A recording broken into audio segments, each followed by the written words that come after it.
and welcome to the Digital Signage Today podcast. I'm Judy Model, editor of Digital Signage Today. Our guest is Darryl Kuder, founder and CEO of Red Dot Digital Media.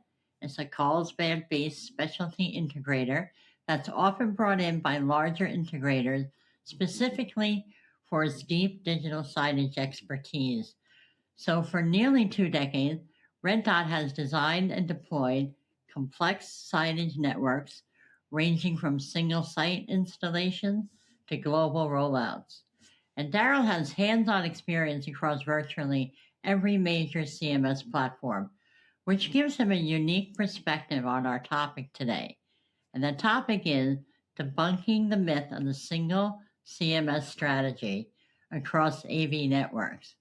So Darryl attributes much of Red Dot's success to the company's willingness to shed the single CMS approach and instead create custom solutions for each customer. So thanks for being here, Darryl. Yeah, thank you for having me.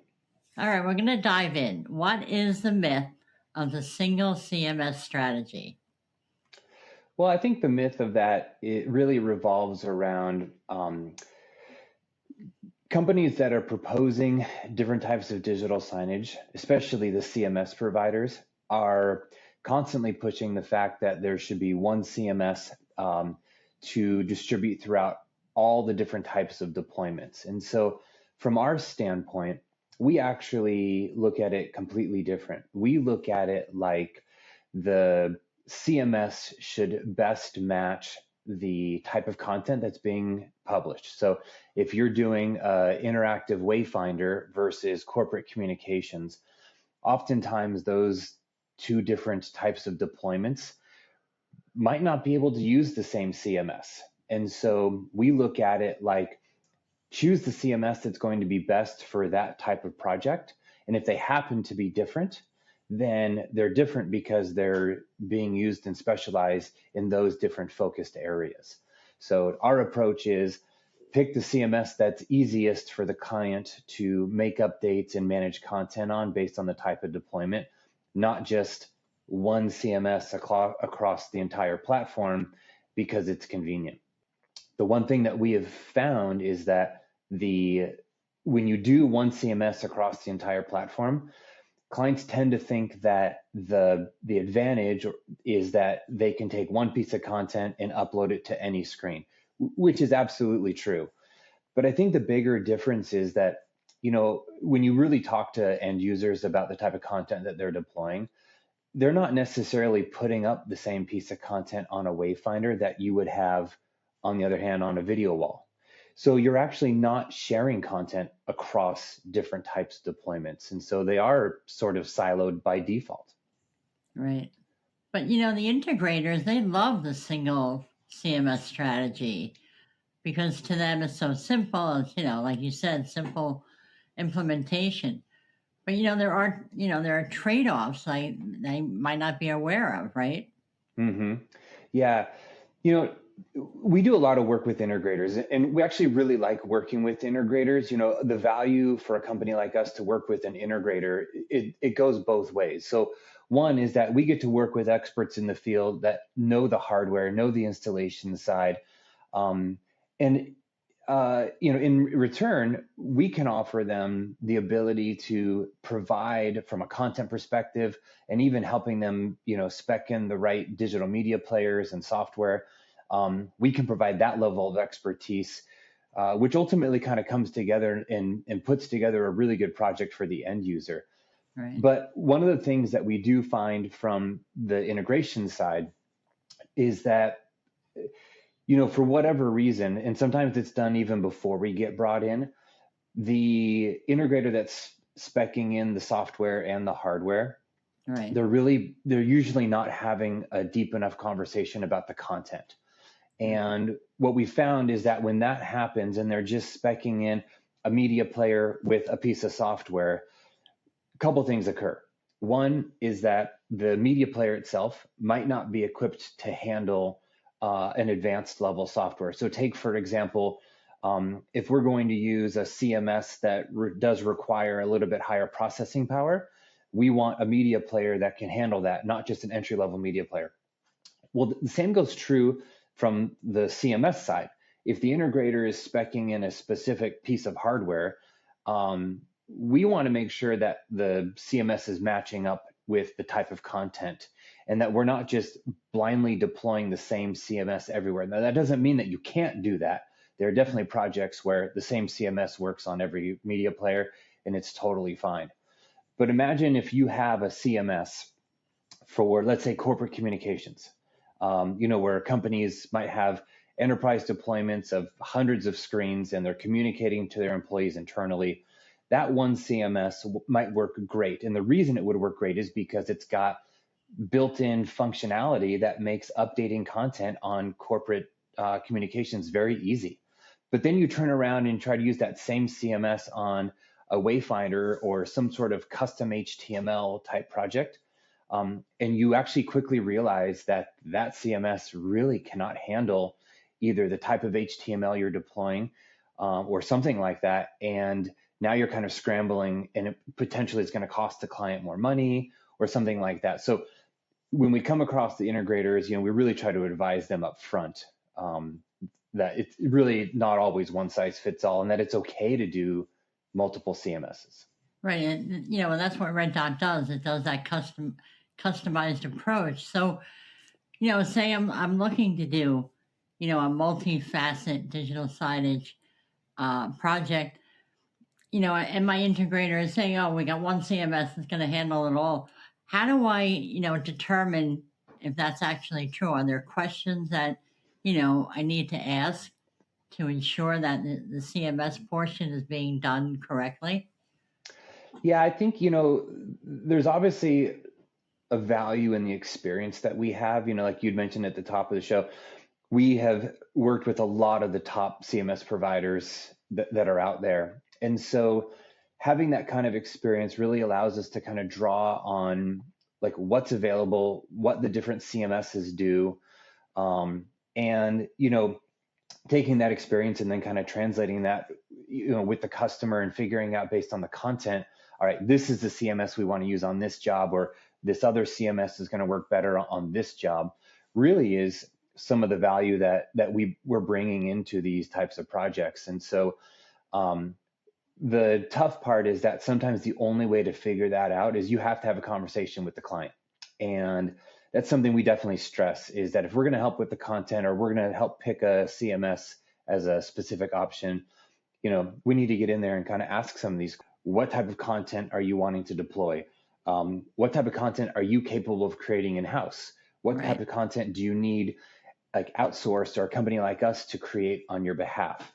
And once you start realizing that the type of content is actually very simple, okay, they're going to run full screen images in a playlist. Every CMS can do that.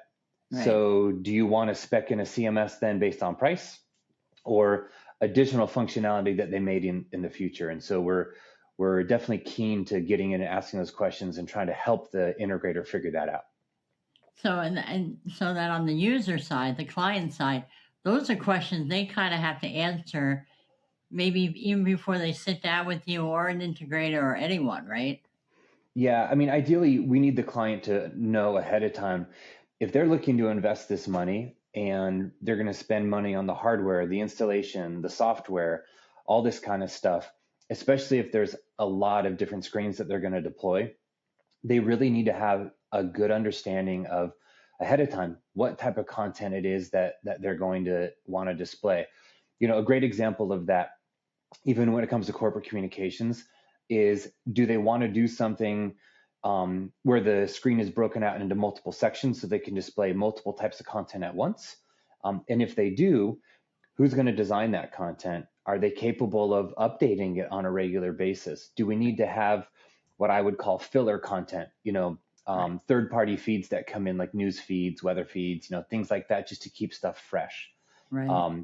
So if you're not having those conversations up front, it makes it really difficult to figure out what CMS you want to use or what you might be the ideal CMS for that. It also makes it hard to figure out what's the hardware. Anyone can go in and say, all right, I'm going to use the most advanced piece of hardware on the market. yeah, that's no problem. But when you really start coming down to budgets and things like that, you realize, okay, we actually do need to figure out what is the sweet spot from a hardware perspective. I mean, we use BrightSign all the time, and we have really found that it is like the premier digital signage product on the market.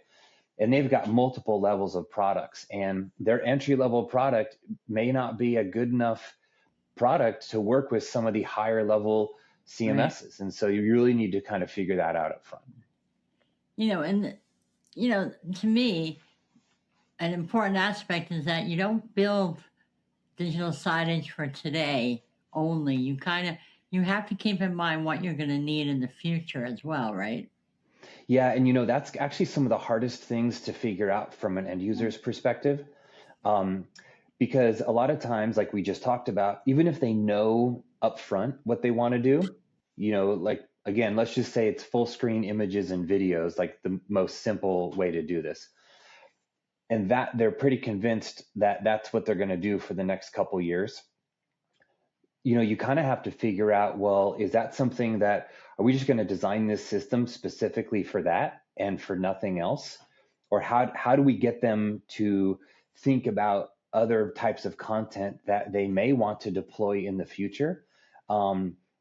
So I'll give you an example. One of the things one of the CMSs that we really like is Corbett.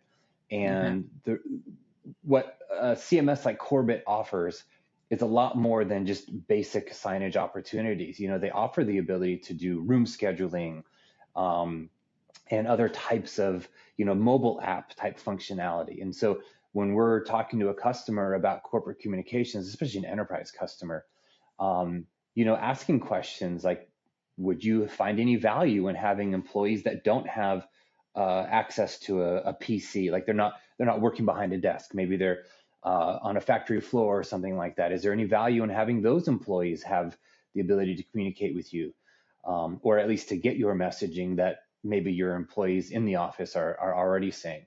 And so it can be sometimes a little bit of a challenge because they have never thought about that. Right. Right. So I would think the average customer obviously is not an expert like yourself, and they don't even know, what the range of possibility is. You know, and since many of your projects include multiple CMS platforms, how do you ensure that the media players, and you touched on this a little bit earlier, but how that media player can manage and distribute content, without any blips and, you know, yeah. snafus? Yeah, I mean, from our perspective, because we do use BrightSign on most of our projects, we do, for the most part, have sort of a minimum level of BrightSign player that we like to spec in. It is their mid-level player, their XD player. Usually anything that and above can be handled by most CMSs on the market. They actually do make a really good player. And because of that, it kind of hits a price point that's what I would consider a fair price point. Right. End users not overpaying for something they'll never use as Right. far as performance goes. But at the same time, we're not putting in something that is so entry level that at the end of the day, once the client does decide they want to step up and start Right. putting out, something that's going to take a little bit more processing power, they're not stuck having to replace these devices just to be able to do that. So it is a balance for sure. Right. Um, but that's kind of how we've decided, like, okay, we'll start here and then figure out if we need to move up from that point. Yeah, I mean, having that little bit of headroom, and it's funny, that was a word 20 years ago in technology, was that, you don't build for today, you build for tomorrow, and you need that headroom because otherwise you're going to step back and switch everything out. From all the clients that you've worked with, I mean, we don't want to name any. Can you share maybe some, missteps, not to do kind of things that, you're seeing clients learn? Yeah. So we have a client who has players all over the world, and we work with them directly. And we were using one CMS. Actually, when we first started working with them, they were already on this CMS platform. And so we just helped them expand their network. But that CMS platform was somewhat limited. And what was happening is they were coming to us requesting, can we custom build a feature into here that, can do this, and can we custom build that? And, it finally got to a point where we had to have a conversation with them and say, look, you're asking for all these things for us to customize because the CMS doesn't just natively offer that. Right. And so it actually opened up the door for us to talk about these other CMS options with them and show them different things that these other CMSs have natively built into them. Okay.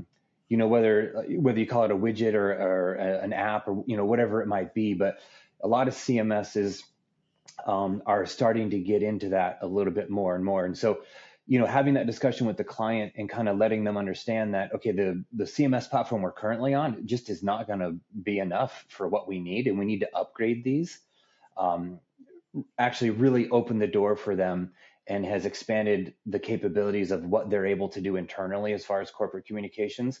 And it was absolutely the right move for them to make that choice. And I will say, on a side note, it's one of the things I love about BrightSign is that we can actually convert clients from one CMS to another very easily. And so we've taken advantage of that a lot. So I tell clients, like, look, even if we start with this one CMS, whichever one it might be, it doesn't necessarily mean we're stuck on this forever. Right. And as long as we put in the right piece of hardware up front, we can actually very easily switch them over in the future. And Right. we've been doing that quite a bit to find that right CMS that fits perfectly. So, given your, years and years of expertise, what are some of the biggest trends that you've seen when it comes to CMS and CMS strategies? Well, I think it's what I just mentioned. A lot of these CMSs are starting to build out little widgets or apps within Mhm. their CMS that become more or less a drag and drop widget. So if I want to run Power BI, or I want to run like a YouTube live, like a streaming video, or something like that, um, like those are the things that we're starting to see that customer or CMSs are incorporating. And I think it has a lot to just do with customer demand. Maybe a Canva integration. If a client's been using Canva, you're starting to see a lot more CMSs add that. Ironically, Judy, one of the things that I struggle with is trying to work with a CMS that is not producing those types of things. Right. Um, we get approached a lot of times by a CMS, who would like us to start using their product, and they're not all built the same. Right. And that's definitely, those are some of the big differentiators for us specifically in the markets that we serve. Does your CMS have the ability to, like, are you building out these additional widgets? Because they're definitely making a huge difference from an end user standpoint. Are you allowing us to deploy these on multiple types of hardware? Like, obviously we like BrightSign, but if we need to deploy them on a system on a chip somewhere, to satisfy some hardware they already have, like, are you doing those things, and are you keeping up with the new trend of AI? I think we're still waiting to see sort of where things are going to flush out.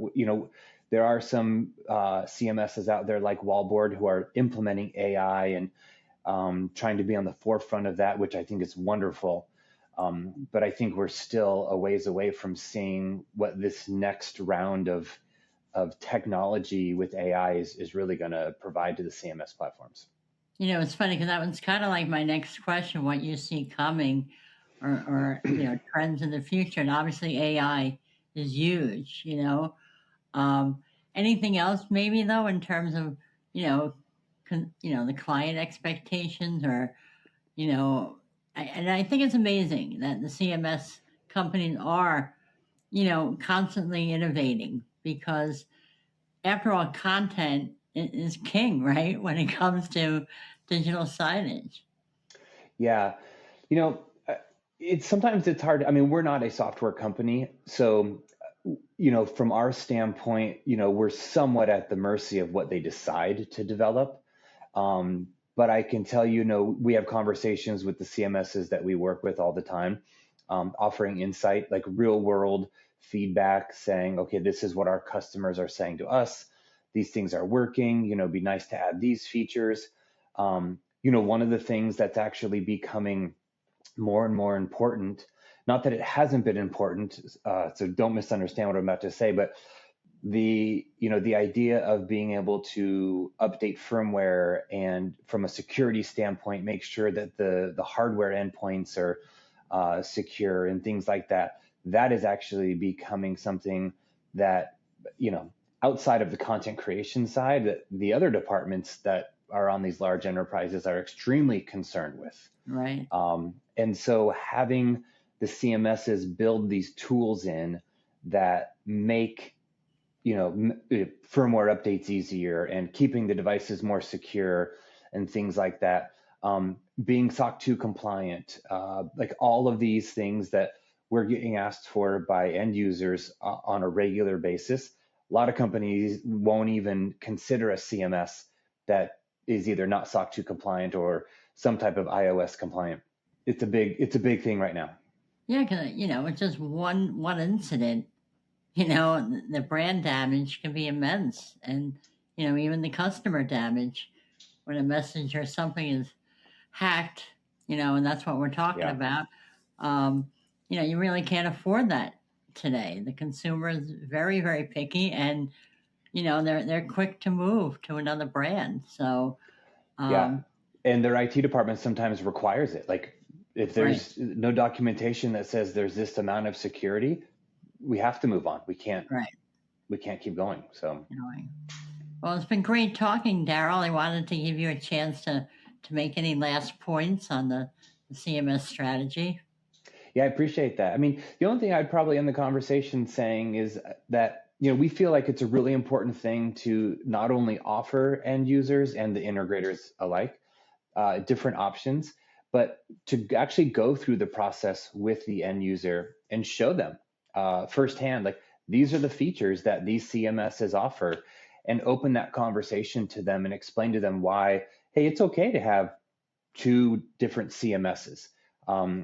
Oftentimes the people that are managing one type of deployment may not necessarily be the same people managing content on the other type. Exactly. And so I think the myth really is one CMS is easier. And we don't necessarily think that's true. We think the right CMS is easier, even if it means you've got two. That's right. And, as we've talked about, there's so many limitations with one CMS. So it's definitely an important conversation for any client to have. Yeah, I would definitely agree. And those limitations, by the way, they don't always come up until you're fully deployed and are trying to do something. So you got to be careful for that too. Yeah, I mean, like we said, what you want to do today is not maybe the same thing you're going to do in 5 years. And who wants to strip down and rebuild and, learn at that point? That wasn't, the right CMS approach. Yeah, you're absolutely right. Well, thank you again, Darryl, for being here and sharing your expert insight. Yeah, it's my pleasure. Thank you, Judy. Appreciate it. To our viewers and listeners, please bookmark the Digital Signage Today podcast page, and you'll be able to keep up on future episodes and not miss one like today, which was great.